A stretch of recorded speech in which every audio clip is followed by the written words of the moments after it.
Լավ, շարունակ։ Ինչով եք պայմանավորում Ադրբեջանի նման ագրեսիվ կեցվածքը։ Թվում չի ծավալած։ Միշտ էլ ապատեղակատվություն, երբ որ իրենց պետք է իրենք արել են, եւ հիմա էլ շարունակում են, ունեն իրենց նպատակները, գոնե ինչ-որ լարվածության օջախ պահեն Հայաստանի տարածքում, եւ դա իրենց հաջողվում է, որովհետեւ հիմա մենք հետ ենք քննարկում, բայց դա խաղաղության օրակարգի մեր պատկերացումների մեջ չի տեղավորվում։ Դա է խնդիրը։ Բարոյանի քանի անգամ Նիկոլ Փաշինյանը այս օրերին բարբերաբար գրում էր Facebook-յան էջում, որ պատրաստ է ստորագրել, ես պատրաստ եմ ստորագրել հենց այս պահին, ասում է, եւ Ադրբեջանի կոչ է անում, որպեսզի գան բանակցությունների սեղան վերադառնա, ստորագրեն դա, բանակցություններ սկսեն ստորագրելու հետ կապված։ Այսինքն ինչ մտահոգություն կա հայկական կողմից, Ադրբեջանը ձգձգում է, որպեսզի էսկալացիա սահման իրականացնի։ Այսօր նիստից առաջ էլ բարման կարգով Գեղամ Մանուկյանը խոսեց, որ Փաշինյանը խոսել էր, որ զինված ուժերին, այսինքն զգոնության այդպիսի առաջադրանք ինչ-որ բան է։ Չէ, շարունակեք ձեր։ Դե ուրեմն, երբ որ ես խոսում եմ, աշխատեք լռեք։ Կլինի այդպես։ Առանց որևէ միմիկայի շարժման։ Ուրեմն, ըստ էության, զինված ուժերը դրանից ոչ մտահոգվել էին մեր գործընկերները, ոչ թե զգոնության պակասի խնդիր առաջանալու, այլ ավելի զգոնությունը ավելացնելու խնդիր, որովհետև հակառակ կողմին ընդամենը հիշեցրեցին, որ կրակելու այն մասին, որ դուք խոսում եք, գոյություն չունի։ Ամենաբարձր մակարդակով ասվեց դա, եւ իրականությունը մենք անդադ հերքելով ոնց որ թե որևէ լուծման չենք բերել այդ հարցերը ներկայացնող ադրբեջանական կողմին։ Մենք չենք կրակում, անդադ հերքում ենք։ Էսկալացիայի վտանգ այս բանը չեք տեսնում, քանի որ մենք հետևում ենք սահմանային իրավիճակը եւ ինչ-որ խորությամբ։ Բնականաբար, եթե վտանգ տեսնենք, զինված ուժերը վտանգի մասին ոչ թե խոսում են, այլ իրականացնում են իրենց իրավասությունների սահմաններում գործողությունների պլան, որը ըստ անհրաժեշտության իրենք կիրառում։ Երբ Ադրբեջանը նոր նախապայմաններ առաջ քաշում, դա չի Ադրբեջանը միշտ նախապայմաններ քաշելու, բայց Ադրբեջանը, այո, Ադրբեջանը նաև հայտարարեց, որ պայմանագրի հետ կապված որևէ խնդիր ինքը դա այլևս չի տեսնում։ Բայց դա շատ ժամանակավոր արձագանք էր, որովհետև Փաշինյանը արձագանքեց, եթե խնդիր չկա, ստորագրում եմ, դուք պատրաստ եք ստորագրել, նաև արձագանքեցին, նաև միջազգային, հա, գործընկերներ, առանձին պետությունների ղեկավարներ եւ այլն, որ ողջունում են վերջին հաշվով տարածաշրջանի խաղաղությունը պետքա փաստաթղթով ամրագրվի, որպեսզի սկսենք դա իրականության մեջ կառուցել։ Դրա մասին է խոսքը։ Խոսները իշխանությանը մեղադրում են խաղաղություն մուրալու մեջ, հենց այս բառերով, եւ հաշվի առնելով նաեւ Փաշինյանի այս վերջի օրերի գրառումները անընդհատ պարբերաբար գրում է, որ ես պատրաստ եմ անգամ միակողմանի ստորագրել։ Դուք դա համարում եք մենք մուրալ բառը շատ վատ բառ է, որովհետեւ դրանով դուք մեր դիմադրողականությանը վնասում եք։ Չարշան մուրալ։ Իհարկե մենք ոնց որ իրենք ժամանակին մենք մուրալ մասին չենք ասի, չէ՞ որ իրենք մուրում էին ինչ-որ պահի։ Բայց իրենք համբերատար, գլուխները կախ, ժամանակը ճիշտ օգտագործեցին եւ կառուցեցին այն համակարգը, որով իրենք լուծեցին իրենց արժեվ դրված խնդիրը։ Մենք ի տարբերություն իրենց 94-ի հրադադարից հետո ունենալով առավելություն, ունենալով հրադադարի հնարավորություն, մենք ոնց որ թե մեր հաղթանակները ստորադասեցինք այլ անձնական խնդիրների եւ մենք կորցրեցինք մեր կարողությունների մի զգալի մասը։ Եվ դա արձանագրվեց նաեւ պատերազմի ելքիով, 44 օրյա պատերազմի եւ նաեւ քարորիայի ժամանակին։ Այնպես չասենք քարորիայում հաղթել ենք, 44 օրյայում պարտվել ենք։ Ոչ, երկուսում էլ պարտվել ենք եւ դա արձանագրված է քննիչաժողովի աշխատանքների ընթացքում։ Պարոն Քոչարյան, ոստիկանության մի վարքան, ես էլ չեմ տվել հնարավորություն, դուք հիմա սանկցիաների տակ եք։ Պարոն Քոչարյան, ոստիկանությունում տեսեք, ցես խանգարում, այո, ինձ է խանգարում տվյալ լրատվամիջոցը, որի անունը չգիտես ինչ է, տրիբյուն։ Շատ լավ, ասեք, շարունակեք։ Դուք ինչ շարունակ։ Ես ուզում եմ հասկանամ Փաշինյանը անընդհատ գրում է, որ ես միակողմանի պատրաստ եմ։ Մի վարքան, դա ոչ թե մենք ընդդիմադիր, հա, խոսույթով, որ մենք փախեցած ենք, ասենք, չէ, իրականում խաղաղություն մենք չենք մնում, մենք խաղաղություն ուզում ենք։ Խաղաղությունը պետք է նաև Ադրբեջանին, խաղաղությունը պետք է մեր հարևան բոլոր երկրներին, Իրանին, Թուրքիային, որտեղ խաղաղությունն է բոլորի նպատակը։ ինչքան էլ կռվես, կռիվ անելը հեշտ է, խաղաղության հասնելը դժվար։ Խաղաղությունը դա մարդկային կյանք է, դա կորուստներ են, դա պետությունների քանդման ընդհանուր հիմնահատակ քանդման հնարավորություն է։ Ինչի՞ չապրել խաղաղ պայմաններում։ Ադրբեջանը ունի առավելություն եւ նա իներցիայով անդադ իր խոսույթը դնում է, որ հաղթողի դիրքերից։ Գուցե տարիների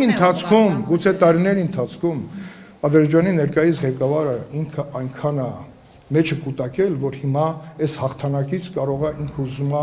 ավելի շատ մեզ այսպեսի լարված վիճակը ավելի տևական դարձնել։ Գուցե դա հոգեբանություն է, բայց մենք շարժվում ենք խաղաղության օրակարգով, իսկ խաղաղությունը մեզ պետք է, մեզ բոլորիս, ձեզ առաջին հերթին, մեր ընտանիքներին, մեր պետությանը, որպեսզի մենք մեր խնդիրները կարողանանք հնարավորինս արագ եւ որակով լուծել։ Որոնք են այդ խնդիրները։ Առաջին հերթին անվտանգային խնդիրները։ Տեսեք, երբ որ խոսում եմ անվտանգության միջավայրի մասին, ես շատ չեմ էլ ուզում ծավալում, որտեղ այդտեղ ունենք ձեռքբերումներ, որի մասին հիմա ես չեմ կարող հանրային տիրույթում խոսել։ Խոսքը ռազմարդյունաբերության կամ դեղ սպասվելիք մեր հաջողությունների տեմպերի մասին է։ Վաղը այստեղ կլինեն ծրագրի քննարկում բոլոր ուժային կառույցները եւ այնտեղ կներկայացնեն իհարկե փակ մասը, եթե լինի դուք չեք ունեն հնարավորություն դա լսելու, բայց դա գոնե մենք արձանագրենք այն ինչ-որ բյուջեում նախատեսված մասում մենք արձանագրել ենք, շարունակում ենք բարձրանալ, որտեղ խոչընդոտ ունենք եւ որտեղ պետքա կառավարություն եւ ազգային ժողովը համատեղ այդ լուծումները գտնի։ Ուզում եմ ասեմ, խաղաղությունը բարդ բան է։ Պարոն Քոչարյան, դուք ասում եք Ադրբեջանը պայմանագրում։ Ես չավարտեցի, չէ։ Ինչ է ստես շտապը։ Ուզում ասեմ, խաղաղությունը իրոք շատ կարևոր է, այն ինչ որ իրենք անում են, թող ասեն, բայց ամենակարևորը մենք ամեն խաղաղ օրը խաղաղ ժամը, հիմա խաղաղությունն է, չեք կրակում։ Իրենք ասում են կրակում, բայց իրականում ոչ իրանց մոտ կրակոց կա, ոչ մեր մոտ։ Մենք մի լարվեք, բայց այդ խաղաղ օրը օգտագործեք ամբողջ 100%-ով։ 100%-ով, որովհետև այդ խաղաղ օրը վաղը կարող է չունենանք։ Եթե մի բան պետք է անենք, որպեսզի մեր անվտանգության բացիկը ավելի հարստանա, պետք է այսօր անենք, որովհետև վաղը կարող է ուշ լինի։ Իմ ասածը դա է, որ պետք չի շատ խոսել, բայց պետք է շատ աշխատել եւ արնել։ Նվիրումով, հավատով, ինչի, որովհետև անտարբերության մասին ենք այսօր խոսում, անտարբերությունը շարունակում է մեզ ուղեկցել։ Եվ այդ անտարբերությունը մեզ սանից երբ որ հեռացնենք, մենք մեր լուծվելիք խնդիրներին ավելի կարողացնենք առաջին դեմքով եւ կունենանք լուծումներ։ Այմաս։ Պարոն Քոչյան, փաստորեն ասում եք, որ խաղաղության պայմանագրում Ադրբեջանը խնդիրներ չի տեսնում։ Դե եթե տեսներ հայտարարել է, ես չեմ ասում, բայց իրենք են ասում։ Այսինքն չերը համաձայնեցնի, բայց իրենք խնդիրներ են տեսնում այս համաձայնագրից 17 կետերից դուրս։ Նորից Բայրամովը հայտարարում է սահմանադրություն փոխելու մասին, ճանապարհ չեն ուզում, միջանցք են ուզում, այսինքն կստորագրեն իրենք հիմա այս։ Ես չեմ կարող ասեմ, մեր երկրի վարչապետը ասաց, ես ստորագրում եմ, որտեղ ոնց որ թե բոլոր 17 կետերին համաձայնվել ենք։ Հիմա իրենք պետք է ասեն այս կետերից դուրս եթե խնդիր ունեն, դա արդեն այլ խնդիր է, բայց այս կետերի շրջանակում, եթե մենք պատրաստ ենք ստորագրենք եւ իրենք ասում են բոլոր խնդիրները լուծվել են, ինչու չեն ստորագրում, այդ դեպքում թող բարձրաձայնեն, մենք էլ հասկանանք։ Եթե դրանից դուրս էլի խնդիրներ կան, խոսենք, կարող է մենք էլ ունենանք խնդիրներ, սրանից դուրս արդեն այլ հարցերում, գերիների հարցում եւ այլ հարցերում բազմաթիվ հարցեր կան, որը բարձրաձայնվում է եւ գուցե չի բարձրաձայնվում, բայց դա օրակարգում կա։ Ուզում եմ ասեմ, որ դրանք շատ կարևոր հարցեր են եւ այդ հարցերի շահարկման մեջ չի, որ պետքա քաղաքական օրակարգը ձևակերպվի։ Ես սա ասում եմ ոչ թե այստեղ կանգնած լրատվամիջոցների ղեկավարների համար, դա ասում եմ մեր պետության անխափան ամուր լինելու տեսանկյունից։ Պարոն Քոչարյանը, արդյոք միակողմանի զիջում չէ, երբ Նիկոլ Փաշինյանն ասում է մենք պատրաստ ենք ստորագրելու համաձայնագիրը, ադրբեջանական կողմից էլ դեռևս պատրաստակամության մասին չեն բարձրաձայնել եւ նաեւ եթե հաշվի առնենք, որ նոյեմբերի 9-ի կետերը Բաքուն չի կատարել, հետեւաբար անգամ խաղաղության համաձայնագրի ստորագրումից հետո վտանգ չկա, որ Ադրբեջանը դարձյալ այդ կետերը չի կատարի եւ պայմանավորվածությունը կխախտի։ 90 թվականին, երբ որ իշխանություն փոխվեց, բայց սովետական կարգերը դեռ կային, Ղարաբաղ կոմիտեն եկավ իշխանության, օրակարգերը արդեն ձևավորվում էին, անվտանգության ամբողջ համակարգը քանդվում էր։ Ճիշտ է, դեռ կար սովետական միությունը, հետո քանդվեց, բայց անկախ պետությունները սկսեցին ձևավորվել։ Ճոճանակի էֆեկտը գիտեք։ Մենք այնպիսի դժվարություններով անցանք եւ մոռացանք, որ այդ դժվարությունները նաև կերտվեց հաղթանակ, ունենալով մեկ օրվա հաց, ունենալով մեկ օրվա փամփուշտ, բայց այդ նվիրումը եւ հավատը բերես նրան, որ ձևավորվեցին ուժային կառույցները ճիշտ ժամանակին եւ ինտելեկտուալ բարձր մակարդակ ունեցող, այսինքն Հայաստան եկան բարձրակարգ զինվորականներ, այսինքն ուժային կառույցների կառավարող մարդիկ, գեներալներ, զինվորականներ, որոնք մեզ տվեցին առավելություն ի տարբերություն հակառակորդի եւ մենք այդ համակարգը բերեց մեզ հաջողություն 54 թվականի հրադադարի մասին խոսքը։ Մենք ունենք արդեն զինված ուժեր։ Հիմա ինչ եմ ուզում ասեմ, այդ ճոճանակը գնում է այն ժամանակ էլ հակառակ կողմը ինքը չգիտեր ինչ աներ։ Բայց հետո երևի ինչ որ մտածեցին գուցե աջակցություն ստացան աջակցություն Թուրքիայի, Իսրայելի եւ այլ երկրների շահերից բխող եւ իրենք կառուցեցին այն զինված ուժերը, որը պատրաստում էին պատերազմի համար։ Մենք անդադ խոսում ենք խաղաղության մասին եւ այն ժամանակ էլ խաղաղությունը պետք էր մեծ, բայց այդ եզրը չգտնվեց։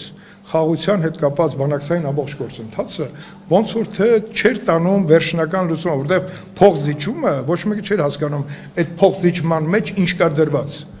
որտեղ բոլորը փոխզիջման մեջ տենում էին միակողմանի զիջում։ Փոխզիջումը շատ ծանր բան է։ Եվ հիմա մենք կանգնած ենք այս դարի իրողության առաջ հայաթափված Արցախ, Լեռնային Ղարաբաղ եւ մենք հետ պատերազմյան մեր կորուստների վերականգնման խնդրի առաջ ենք կանգնած։ Իհարկե մենք պետքա խոսենք կամ չխոսենք, բայց ամեն օր աշխատենք, որպեսզի մեր երկիրը ամեն օր խաղաղության ամեն մի ժամը օրը դարձնի իր ժողովրդի համար անվտանգության կայուն բարձիկ։ Պարոն Քոչարյան, Ես ոնց որ բոլոր հարցերը